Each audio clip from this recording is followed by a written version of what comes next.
gathered mana in his hands. He also identified the newcomers.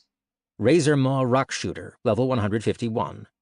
Their names made a little more sense when they all shot human-sized shards of rock towards him, but Jake simply dodged to the side as arcane bolts gathered around him. With a mental command, he released them all in a bombardment of pure death, and the ground below him exploded. He kept shooting out dozens of destructive bolts every second as the insects struggled, some of them even trying to reburrow in the ground. Jake stopped that by teleporting down, grasping one by its tail-like limb, and pulling it up again before just giving it a few good punches till it died. "Still too easy," Jake muttered. These enemies sucked, straight up did. They were low-tier creatures, and Jake reckoned that most humans above level 135 or so could kill them. This was also why Gaze so easily killed them all with nearly no backlash. They were just too weak. Jake once more pulled out the token and activated it. The environment began changing again, and he now found himself standing on flat plains with nothing around him in any direction. Far off in the distance, he saw 3 creatures being summoned. They were all tall, about 3 to 4 meters, and lanky, with sharp claws at the end of arms practically dragging across the ground. They had not seen Jake yet from where they stood, but were instead curiously inspecting their surroundings. One of them began tearing up the ground for fun. Venomclaw Calamore, level 156. Venomclaw Calamore, level 155. Venomclaw Calamore, level 158. Venomclaw? Really? Jake asked, wondering if that wasn't just bullshit. Jake could clearly see that these beasts were melee-focused, so he decided to meet them head-on. He just ran towards them as he pulled out Eternal Hunger. The blade had been complaining a bit recently about being hungry, so why not feed it a bit? As he ran over, they also spotted him. They all turned on a dime and practically flew towards him, surpassing Jake's own running speed. Jake stood his ground and swept his blade upwards as he met the claws of the first Calamore, sending it flying back and leaving its hand dripping with blood. Jake turned and blocked a second one, dodged the third, and weaved in between them as he swung his blade and cut one in the back. The third one attacked again, but Jake blocked it with his mana-infused gloves, forcefully twisted its wrist, and made it stab its claws into its own body. Jake then just let one attack him. It ripped through his back and drew blood, also infusing its venom. Weak sauce venom that did little more than provide him a bit of mana regeneration as Jake decapitated one of the creatures. The 2 others fell soon after, having not really managed to accomplish much. Still too damn easy. He activated the token again, and the environment shifted. He suddenly felt like it had gotten very hot as everything turned red. Looking up, he was now within some kind of cave with lava dripping down from the ceiling and pools of hot magma bubbling in deep pits below. Jake was on a large, circular, almost arena-like platform as someone appeared across from him. Emberblade Berserker Demon, level 155. And it truly was someone. It at least looked humanoid, but the Berserker part of the name proved quite relevant fast, as Jake didn't see much intelligence or awareness in its eyes. It was a large, bulky demon wearing tattered plate armor and wielding a 2-handed sword more than 4 meters long. It saw him instantly and, with a bestial screech, stormed towards him, its large sword burning. Red, pulsating veins that seemed to almost burn covered its body. This was the test where the average testee stopped, but Jake was far from average. Jake still only stood, with Eternal Hunger, as he allowed it to come. He blocked the first blow and found himself tossed airborne when a wave of fire licked across his body. Outmatched in strength, huh? Makes sense. While still mid-air, Jake stepped down and teleported forward, appearing right in front of the demon. He didn't give it time to respond before he stabbed his sword into his opponent, also making the blade explode with arcane energy to send the demon reeling back. The demon flew back and was now bleeding from a hole in its chest, but at the same time the veins also began glowing more intensely as the wound healed. Without any reprieve, the demon attacked again, slightly faster than before. Yep, really a stereotypical berserker. Take damage, do more damage. However, Jake knew the counter to this. With a swift move, he coated his blade in his own blood to poison it and prepared for slaughter. As the demon was upon him, his body exploded with arcane energy due to arcane awakening at the balanced 30%. He dodged under the first swipe of the heavy sword and cut the demon across the chest. It attacked again, but Jake just dodged and kept cutting it. It tried to fight back, But Jake didn't let up. He kept cutting and kept stabbing. He was far faster and more agile, not allowing the demon to land a single hit. Even as the berserker grew stronger and faster, Jake just kept dodging. Towards the end, he didn't even bother attacking. Instead, he deposited his blade in his inventory to just dodge the sword blows one after another. In the end, the demon just fell over, succumbing to the poison and its own wounds, as Jake stood unscathed, besides a few burn marks on his cloak. He deactivated Arcane Awakening again, as there was no weakness period due to only using it at 30%. Well, should get harder now, right? Jake said to himself and the more than 100 observers as he activated the token again, not feeling like he needed a break. Once more, his environment shifted. Space expanded obviously enough for even Jake to notice. The cave walls were gone, and he now found himself within an expansive sky, standing on a small cloud. In front of him flew a single creature larger than anything Jake had ever fought before. Whisper Leech, level 174. It looked like small banners of cloth that extended from a humongous balloon with lightning crackling within. Like a massive sky jellyfish or something like that, but with just ridiculous proportions. The cloth-like banners extended for more than 50 kilometers out from it, while the main body was perhaps a kilometer in diameter. Jake was amazed a creature of such size could still only be D-grade, much less have such a low level. Moreover, how could it feel so unthreatening? Jake stared at it, and even when it also became aware of him and began attacking, he didn't feel much danger. He considered whether he should take out his bow and just finish it quickly, then decided that yes, that would be a good idea, as he really didn't want to storm in and try to stab the massive creature. Primarily because he could only begin to imagine whatever goo it would spew when stabbed. He had a strong feeling it would be very disgusting. Let's hope the next one is stronger. The Chamber of Judges had been quite rowdy for the first few parts of the combat test, but was now quieter. That Jake had easily passed the first test was expected. Practically everyone did, with the only ones struggling being those who were pure alchemists, who had likely not even evolved their classes yet, or those of a race with close to no combat abilities. It was in the second test that something changed. It was a test to see how a testee handled being swarmed, but none had expected it to just end. A single glance and a soul attack of incredible power had killed nearly all of the wasps, with the second one just ending it outright.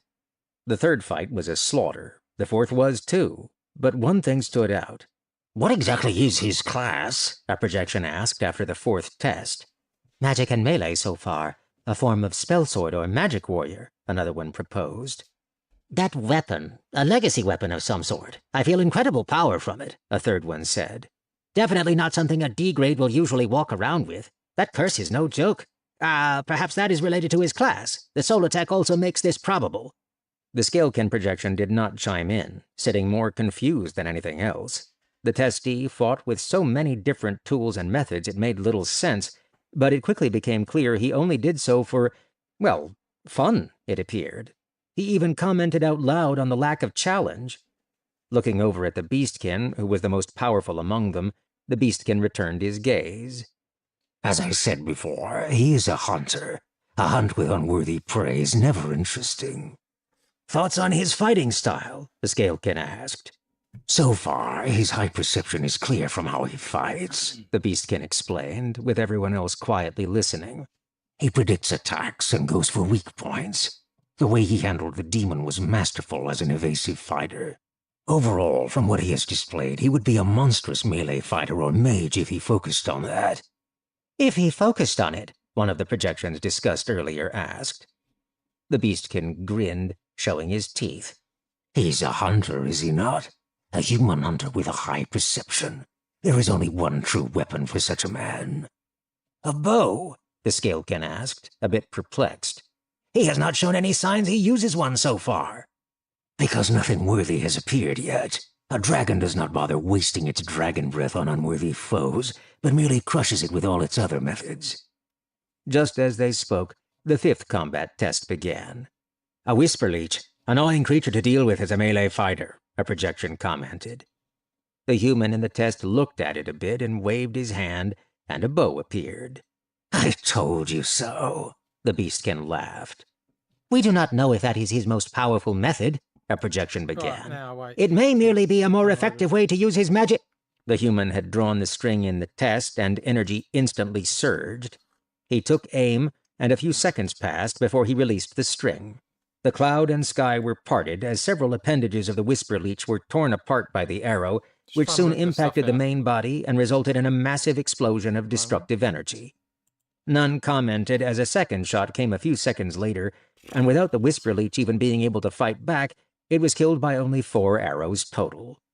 To make it more ridiculous, Jake tisked as he watched the huge creature collapse like an ill-engineered airship. 4 fully charged power shots with Arcane Awakening at 30%? Tankier than I thought. Huh. Chapter 56. Meeting Expectations. Jake quickly took out the token to begin the 6th combat test. The 5th one had honestly been too easy, but then again, the huge thing had been incredibly ill-matched against Jake. It just relied on being big and unapproachable, which just made a massive target for him. When he activated the token, the environment shifted again. He once more found solid ground beneath him as he saw structures form all around. Within a moment, he stood within a huge coliseum of some kind, more than 500 meters across and with a magical barrier sealing him in. A gate at the far end opened, and 5 figures appeared. Jake frowned when he saw them. It was a group of 5 humanoids wearing varied equipment. From what he could tell, it was 2 women and 3 men, with the Scalekin at the lead with a sword in hand. The ones behind were a female elf in a robe holding a staff, a human also wearing a robe, a demon in full plate armor, and a female beastkin with what looked like a rifle. Jake used Identify and instantly understood.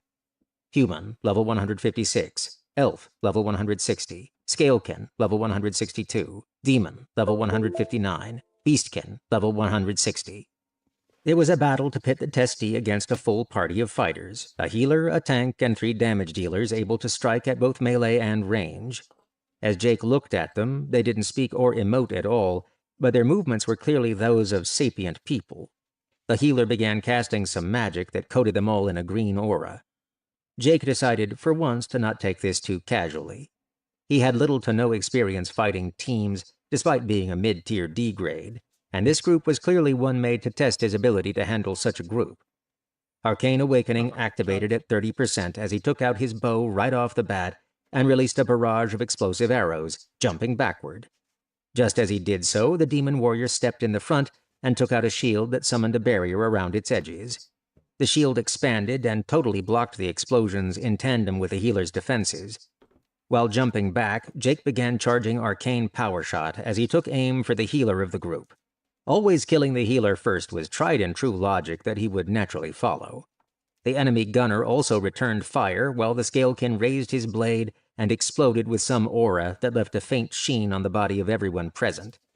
The human mage seemed to begin some ritual as a large magic seal was formed right behind him, and Jake heard some kind of chanting. There was a lot to keep track of at once, and Jake wanted to quickly seize the momentum. He released the arcane power shot just before a bullet arrived from the enemy gunner. Jake quickly made a shield with his hand. The bullet impacted it and exploded in a frosty white mist, creating ice on the stable arcane barrier. His arcane power shot shot forward with incredible momentum as the demon warrior once more stepped forward to block. Jake used gaze on him, and the demon froze. Annoyingly so, the Scalekin warrior stepped in and just straight up took the arrow with his own body, blasting him back. It seemed like a good thing for Jake, but the healer quickly reacted by patching up the Scalekin. He also noticed something else. The scales on the Scalekin weren't the usual kind. They had a dark green color, and Jake instantly recognized scales of the malefic viper. This was further confirmed when 2 black draconic wings appeared behind the Scalekin. The swordsman flew towards Jake with great speed, even while injured. The demon warrior stayed with the healer, gunner, and mage, while Jake faced the swordsman's Scalekin in direct melee. The healer did apply some magic first, and Jake saw the gunner begin charging some attack as the human mage continued his ritual. The demon slammed his shield into the ground, where it expanded and created a physical wall between Jake and the ranged fighters. The healer could still cast through the shield, it appeared, as Jake dodged away from the Scalekin and bombarded the demon's protection. It quickly became clear breaking down the barrier wouldn't be easy, forcing Jake to engage the Scalekin a bit. He took out Eternal Hunger and the Blood Feast dagger. Green energy swirled around his opponent's blade, toxic energy billowing out of it as the Scalekin attacked. Jake blocked with Eternal Hunger, and they found themselves equally matched in strength. The poison from the blade did seep a bit into Jake, but he didn't care. The swordsman moved his blade and tried to do a feint, but Jake blocked as he moved in and cut with his dagger. The Scalekin tried to counter, but Jake dodged under the blade and attacked the swordsman's stomach, sending scales and blood flying. Slower than me, and compared to the Sword Saint, his swordplay seems simple, Jake thought, though he knew there had to be more. And more there was. The Scalekin suddenly exploded in power, bulking up and growing nearly a meter in height. His muscles bulged as spikes erupted from his back, all pulsing with energy. Jake was still close and attacked his opponent, but he found himself blocked and slightly repelled by the post-transformation Scalekin. The two of them fought a bit more, with Jake still coming out on top. His opponent had gotten stronger, but not faster. However, he had also clearly gotten way bulkier and more resistant, as Jake's weapons didn't cut as deep as before, and the healer was also still constantly helping with healing and who knows what. Ultimately, though, the reason things were going as they were was that Jake allowed them to. He wanted to see what his opponents were cooking up. He had no experience fighting groups like this, and wanted to take this test as a learning opportunity, as he had been told by the projection to do. Well, this probably wasn't what the projection had meant, but hey, what can you do? Jake kept brawling with this Scalekin for a while longer, occasionally throwing an arcane spell in the direction of the demon's shield until, finally, the gunner and mage were ready. The demon's shield retracted, and Jake felt a surge of magic coming from the human mage. The magic seal expanded, and Jake suddenly felt invisible attacks coming for him from everywhere. Like invisible chains bound his limbs, he suddenly felt himself weighed down and taking damage, as it was clearly not simply a binding attack. Just then the gunner also became ready. A giant explosion sounded out, and a bullet flew towards him. At the same time, the Scalekin also closed in for an attack, with a demon even charging towards him to follow up. It was all a masterfully planned attack that would no doubt be able to kill most people in mid-tier D grade.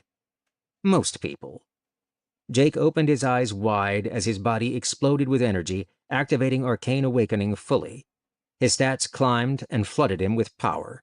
The first attack to arrive was the Scalekin's, and Jake dove forward into the blow. He allowed the large swordsman to hit him in the shoulder as he, in turn, grasped the Scalekin's arm and twisted his body. All of it happened in a moment, not giving the mage with his chains time to respond. The huge swordsman failed to resist as Jake used the Scalekin as a shield against the gunner's powerful attack. It rivaled Jake's own arcane power shot, which showed as the Scalekin was blasted away. Jake narrowly dodged the large figure as it flew over him and smashed into the wall of the Colosseum, barely making a few cracks. As he ducked, Jake partly lost his footing due to the chains dragging him down, proving the mage was able to control them slightly. They dug in deeper, and Jake felt his resources draining. He gritted his teeth, as he was now certain it was a soul attack of some sort.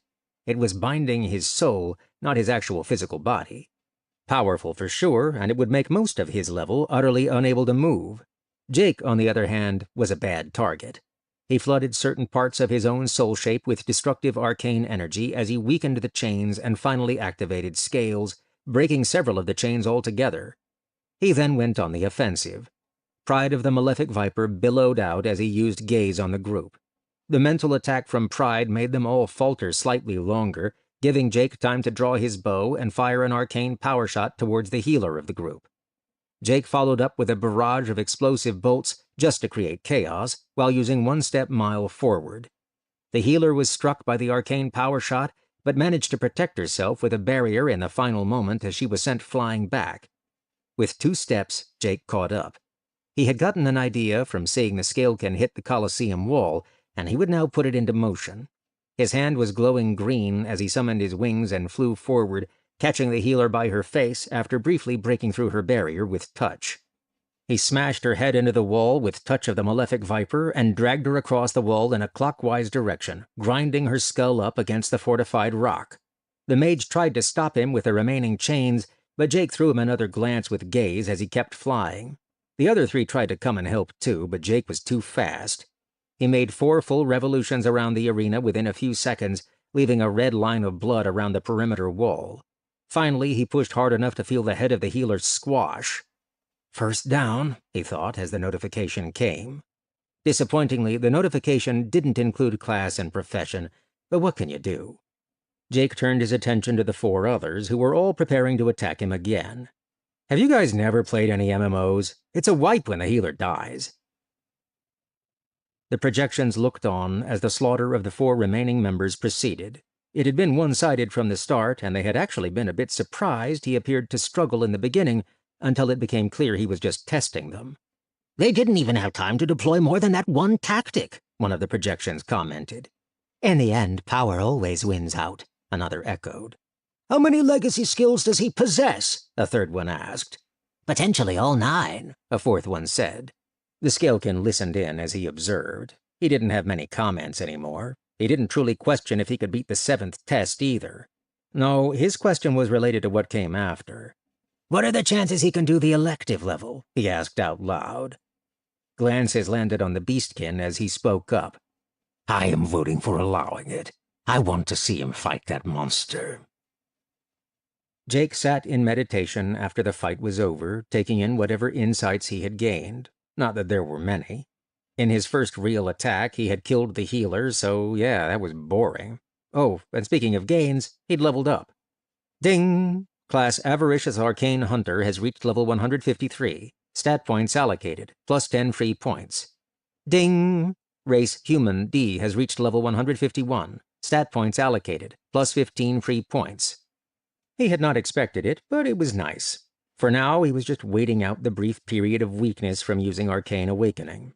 He had only used it for a few minutes, but even that would take 15 minutes or so to get back in top form. It was a nasty skill in that way. Had he needed to use it in the fight before? No, but it sure had sped things up. An hour or so later, Jake opened his eyes and took out the token. As his resources were all replenished, he decided to move on to the 7th and final level. The environment changed, and he soon found himself standing within a mountainous area not unlike one from Earth. He looked around until he saw a creature in the distance. It was a large, winged form with red fur all over it. It had the body of what looked like a lion, bat-like wings, a scorpion stinger at the rear, and a face that looked uncannily like a humanoid. Jake did remember a creature like this from somewhere, but he couldn't remember what it was called. Luckily, he had identified for that. Manticore, level 186. Oh yeah, Manticore, he muttered as he took out his bow and did something he rarely did. He retreated away from where he was, diving into a cave not far away, but not before placing a mark on the beast. The Manticore had clearly not seen him yet, based on how it flew and the lack of feeling its eyes upon him. He went through the cave and out the other side, keeping track of the beast through his mark. Jake didn't usually do this, but he wanted to get the best result possible in the test, so he didn't play around with the strongest opponent. He knew the best way to start a fight was a good opening shot from an advantageous position, so he would go for just that. The Manticore landed on the cliff upon which Jake had appeared, standing still for a good while and allowing Jake to move through a few caves and several kilometers away. The beast began moving again soon after, but luckily it went in the opposite direction.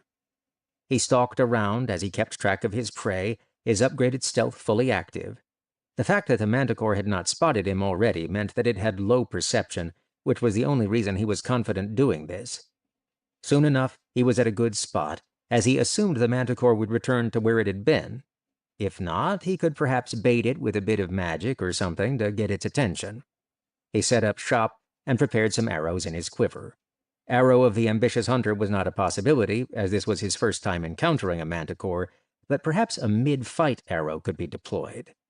Jake patiently waited for the Manticore to return, and soon enough it did. It landed on the same cliff once more, overlooking the area. Jake had no idea what it was thinking, or if it was even fully capable of thought, being a weird dungeon boss and all. With his prey in position, he took a deep breath and slightly expanded the stealth field made by arcane stealth to try and cover up what he was about to do.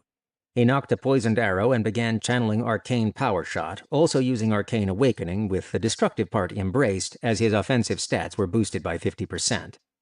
He was still unnoticed when, 10 seconds later, he released his shot. Returning to tested tactics, Jake froze the Manticore with gaze the moment it noticed his arrow, making it unable to respond in time as it was hit in the back.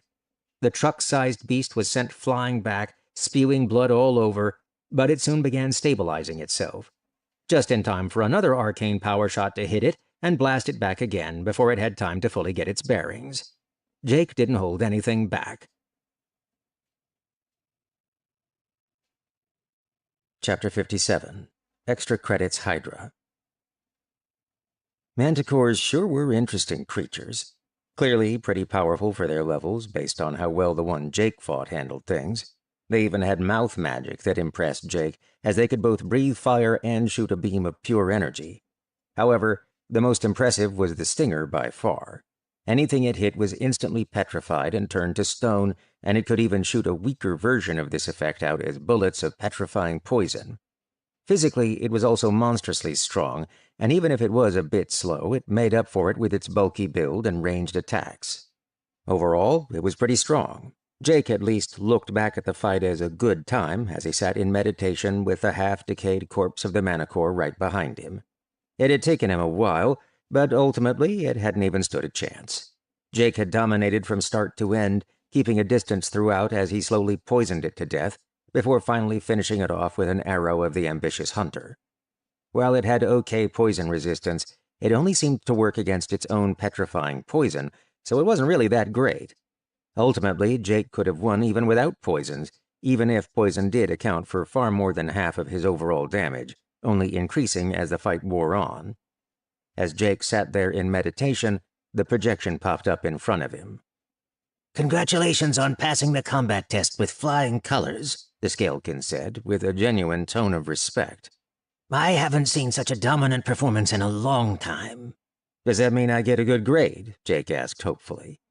He didn't know what the criteria were, and he did actually feel a bit cheated, as he had been unable to truly show what he was capable of. Combined with his alchemy performance, this should result in an okay overall grade. At least he hoped so. "Naturally," the projection confirmed. "Good," Jake said with a smile. "Because I feel like it wasn't that hard, you know?" The Scalekin returned his smile. "That brings us to the next topic. With this combat encounter done, the test is technically over. However, due to your performance in the combat portion, there is an 8th elective test you can choose to partake in." Jake instantly became alert. "Something even stronger? Wait, does this mean the alchemy portion also had an extra test if I performed well enough there?" "Yes, but needless to say, your performance in alchemy was not good enough for that. This extra test will be a large step up from those prior, and as always, you will risk true death if you fail. Are you interested?" Jake found the question almost insulting. "Of course." "Very well. This test will be combat, like those prior, but it will last 1 hour at most. This means that if you are on the losing end, it merely becomes a game of survival, yet at the same time also a test of your ability to deal damage and kill your foe within the allotted time. Trust me, it may seem easy with an hour, but what you will fight is not a simple creature. What you will face will be the incarnation of the Lord Protector himself, back when he was only a mid-tier D grade. A beast of relatively low intelligence back then, but with incredible might that swept across his planet as he devoured everything in his path. I am certain you know of the Lord Protector, correct?" "A little bit, but a refresher would be nice. Been a few eras, and our understandings may vary," Jake said honestly. Being ignorant was not being a heretic, was it? "Very well. The Lord Protector was, and still is, a Hydra. I assume you know what a Hydra is." Jake nodded in confirmation, assuming it was the same kind of Hydra he knew about. "Hydras are notoriously resilient and difficult to kill due to certain racial bonuses, a high base health pool, and regeneration that amplifies further with every head. As for the Lord Protector, at D grade he was merely a 2-headed Hydra, the one you will face, but as he grew, so did his power and number of heads, as is customary. A 9-headed Hydra at C grade, 100-headed Hydra by B grade, 1,000-headed Hydra at A grade, and the 10,000-headed Hydra at S grade. At godhood, counting the number of heads once he assumes his true form is meaninglessness incarnate." Jake wanted to comment on how 1,000, or even worse, 10,000 heads was even possible, but that would certainly be heretic territory, right? Like, was the main body just a big ball of flesh with heads coming out like hair? Just a big squid thing? Or was the body just so massive it could facilitate it? No, that would just mean the heads were smaller. Was there even a real body? Perhaps the heads did not exist in the physical plane all at once. It was impossible to know, but Jake really wanted to see. However, I have one warning. You have just achieved level 151, which means the one you will face will be level 160. The saved copies of the Lord Protector come in 10-level intervals, and as the test does not allow you to face those of lower level, you will have a steep hill to climb. Let me say this now. If you find yourself on the losing end, just buy time and wait it out. The projection sincerely delivered that advice. Advice Jake would actually take if it came down to it. Maybe. Who knows? That sounded like a problem he would handle if it ever became pertinent. I will keep it in mind, Jake said. The projection nodded and summoned a new token. Use this when you are ready for the final test, and good luck. Thanks, Jake said as the Scalekin projection disappeared. He closed his eyes again and entered meditation as he thought to himself, time to see what Villy's mate Snappy was like back in the day. Philastromos went over some notes as he made a selection to be sent to the Humanoid Resources Department, under an alias, of course. They couldn't know it was from him, but he was already smiling at what would soon happen. Jake is about to fight Snorix's legacy incarnation within the trial, Duskleaf said, a bit nervous. Yep, the Viper answered. Gonna be fun. Thoughts? That it is gonna be fun. Well, only for Jake, Snappy wasn't the sharpest tool in the shed back then, despite having multiple heads. But he was powerful. I have seen quite a few reach this stage before, and it nearly always ends with a testee forced to flee to survive or dead. Knowing Jake, he won't flee no matter how easy doing so will be for him. Well, I guess he will just have to win then. The Viper shrugged. Did Philastromos think it would be easy? No, of course not. Snappy was a freaking monster, and had been even back then. But then again, so was Jake. Snappy did also have some glaring weaknesses, at least on the offensive front. There was just one little issue. However, it sure is a bad matchup. Jake looked at the token a bit, tossing it up and down before he made his decision and activated it. He had fully regenerated and was in the best shape possible, so if there was a time to fight a Hydra, it was now. The